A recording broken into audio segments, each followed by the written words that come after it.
The day my mother went into surgery, my boss's daughter-in-law sent a company-wide email announcing I'd been let go. She copied all 17 of our major clients. My phone went off 93 times in the next 40 minutes.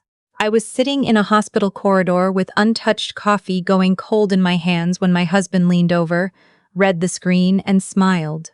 Slow, quiet, and absolutely terrifying to anyone who knew what that smile meant. "She used her personal email," he said. "I know," I said. "She's not even an employee." "I know." He set my phone face down on his knee and looked at me with complete calm. "Then she just handed us everything." I didn't cry. I didn't call the office. I sat there and let the weight of 6 years settle into something solid and decided. My mother was still on the operating table. My job was technically gone. And somewhere across the city, a woman who had never built anything in her life had just dismantled the only thing keeping her husband's family business afloat. My name is Reyna. I'm 31 years old. Until that Tuesday in March, I was the lead creative director and sole architect of the Signal Method, a proprietary brand positioning framework I had built from scratch over 6 years that accounted for nearly 80% of the agency's billable revenue. Every premium client the firm had signed in the last 4 years had been sold on that system. Every pitch deck, every discovery process, every deliverable billed at our top rate ran through something I had invented, documented, and quietly registered under my own personal LLC 2.5 years earlier, on my husband's very specific advice. He is an intellectual property attorney. He is also, by training, a forensic accountant. He has a gift for seeing the shape of a disaster long before it arrives. The agency had been founded by a man I'll call my former employer. He was a decent creative director once, back when he still touched the work. By the time I joined, he mostly attended client dinners and held opinions on kerning. He had a son who contributed little to the firm and was known primarily for his enthusiasm about luxury timepieces. The son had recently married a woman who had done social media work for a boutique candle company and had opinions about brand identity that she had never been asked to test against an actual budget. She had recently been given the title of creative lead at the agency. Not by my former employer, by the son who had offered it to her the way you might offer someone the remote control. She had been waiting for a moment to make the role feel real. My mother's surgery gave her that moment. My mother collapsed on a Sunday evening. By Monday night, she was in cardiac surgery. I called my former employer from the waiting room and he said everything you say when someone's mother is in the hospital. Take whatever time you need, we'll manage, family first.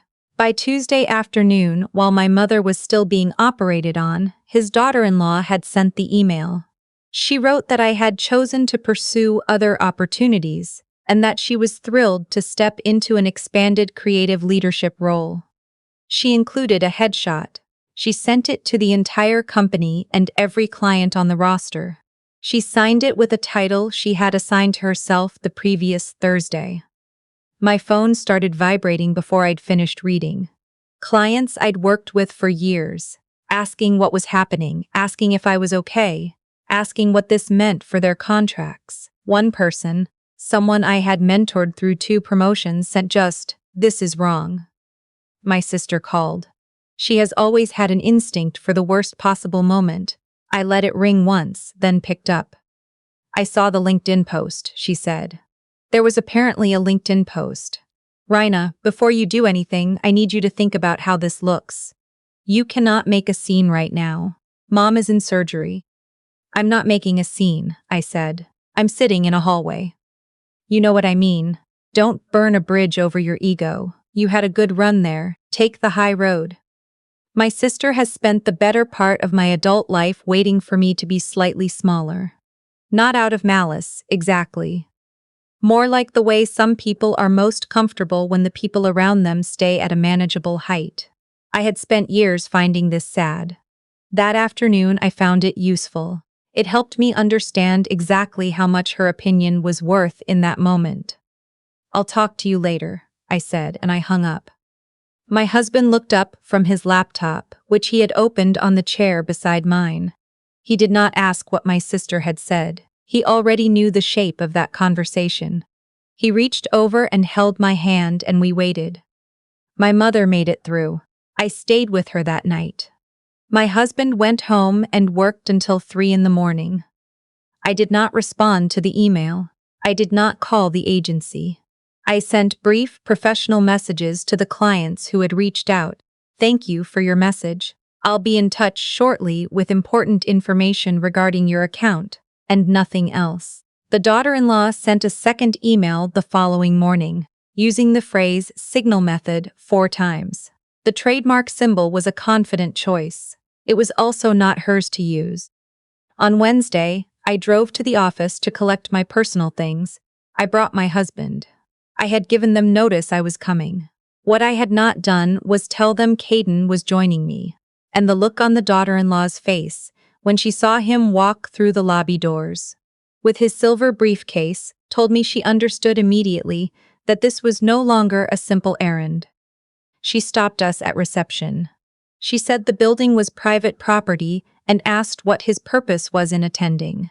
Caden said he was there in his capacity as my legal counsel. She said this was a straightforward personal item pickup and legal counsel was unnecessary. Caden said he agreed it was straightforward and suggested we proceed quickly then. 3 members of the creative team were watching from the open plan area. 2 interns had stopped pretending to work. The daughter-in-law announced to the room, the whole room, louder than necessary, that I no longer had any standing in this company, that my access had been revoked, that any files on my personal devices were subject to legal review, and that she expected full cooperation with the transition. She used the word transition 4 times in 2 minutes.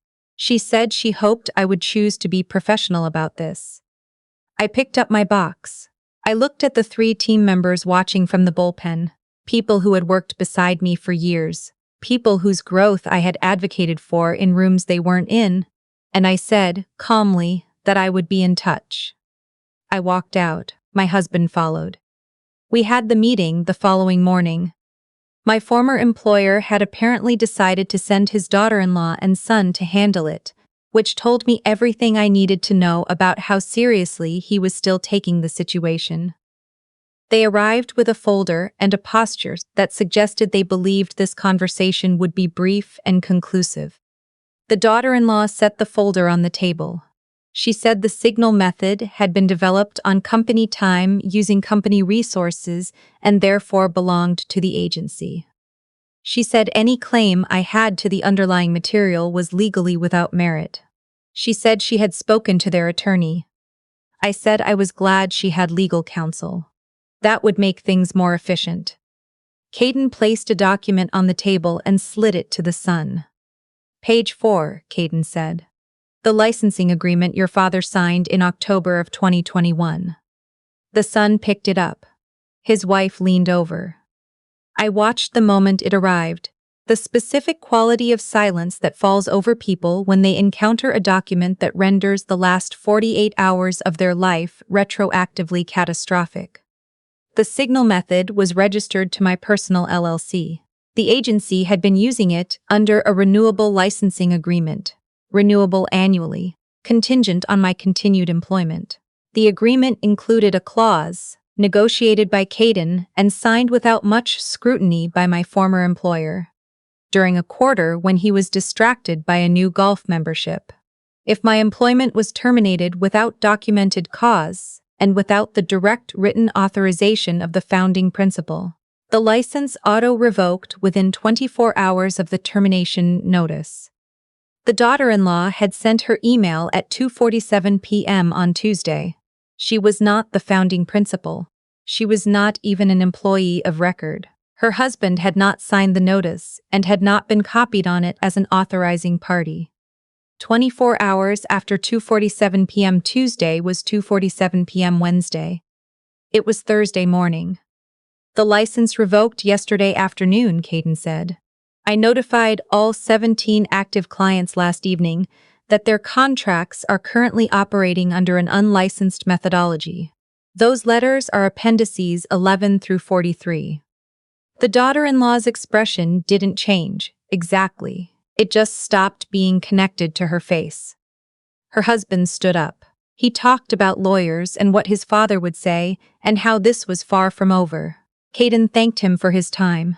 I picked up my bag. My former employer called before we reached the parking structure. He used the warm voice. The one that had always briefly made me feel looked after. The way a good set design makes you forget you're in a theater. He said, this was all a misunderstanding. He said Kendall had overstepped. He said he thought of me like family. He said he was prepared to offer me the title of Chief Creative Officer, a 30% salary increase, and an equity stake if I'd simply come back and restore the license. I let him finish. I appreciate the offer, I said. But I think you're misreading what's happening. I'm not negotiating my return. A pause. I incorporated my own firm 4 months ago, I said. I have 3 clients who've already signed letters of intent. The remaining 14 are reviewing their options. Without the Signal Method license and without my relationships, the agency has the overhead of a premium firm and the differentiation of a generic one. My attorney will send you an acquisition offer this afternoon. It's a fair number given current conditions. I'd encourage you to have your counsel look at it quickly. He said things after that. A lot of things. I listened to all of them and didn't argue with any of them because there was nothing to argue. He had signed the document. His daughter-in-law had sent the email. My husband had done the rest. My sister came to my mother's house 4 days later, while I was there helping with laundry and meal prep. She said she'd been talking to my former employer's son. She said she felt I was handling things in a way that was causing unnecessary damage to people who had supported me.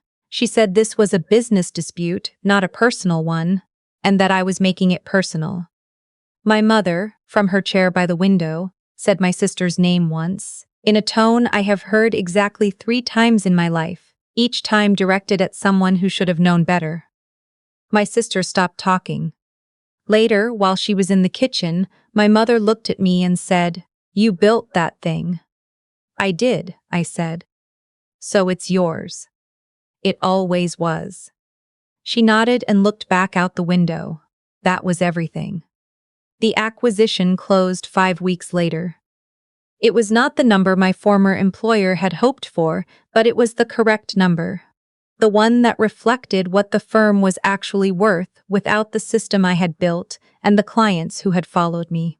His daughter-in-law had quietly stopped using the creative lead title when it became apparent that she had no clients, no methodology, and no staff willing to take direction from someone whose primary qualification was proximity. His son stopped returning calls once the legal questions were resolved in ways that were not favorable to him.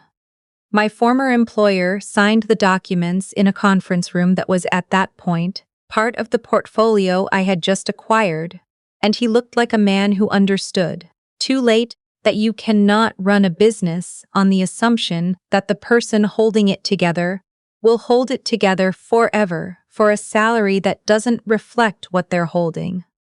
I don't feel triumphant about that. Triumph implies I wanted something to happen to him. I didn't. I just needed it to stop happening to me. My sister and I have spoken twice since then. The conversations were careful and polite and said very little. I'm not sure what they're building toward, and I'm not in a hurry to find out.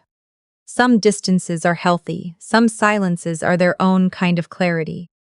The firm I built is smaller than the agency was, by design. I took the clients who wanted to come and turned down 2 I knew would be wrong fits. I hired 4 people, each of them someone I had mentally hired years ago in meetings where the wrong decision got made and I had no authority to fix it. We work out of a space I actually want to walk into every morning. The Signal Method is at the center of everything. It always was.